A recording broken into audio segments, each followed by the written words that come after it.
চলুন এই মামাকে কিছু প্রশ্ন করা যাক। মামা, আপনার সাথে কথা বলা যাবে? হ্যাঁ কইন। মনে করেন আমি আর আপনি এক জঙ্গলে গেছি, জঙ্গলে একটা আপেল পাইছি, এখন সেই আপেলটা খাবে কে? আপনি খাইন। না, পাইছি তো দুইজন। খান, আপনি খান। ওকে, আমি খেলাম। তারপর একটু হাঁটার পর সামনে যে একটা ঝর্ণা, ঝর্ণার পানি, এখন ঝর্ণার পানি খাবে কে? আপনি আপেল খাইছেন, আপনি খান। আচ্ছা, আপেলও আমি খেলাম। रुको जरा। একটু সামনে যাওয়ার পরে আমরা দেখলাম একটা মুচিকে, আর এই মুচি কিন্তু যেই সেই মুচি না, এই মুচি আবারও বোয়া সেলাই করে, এখন কাঠটা সেলাই করবে। আপনি আপেল খাইছেন, আপনি পানি খাইছেন, আপনি দেই সেলাই করবো।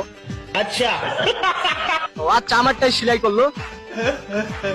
তারপর আমরা একটু সামনে যাওয়ার পর আমরা পেলাম একটা সান্ডা। এই সান্ডা বড় গোয়া আমার, এখন এই সান্ডা কাকে গোয়া মারবে?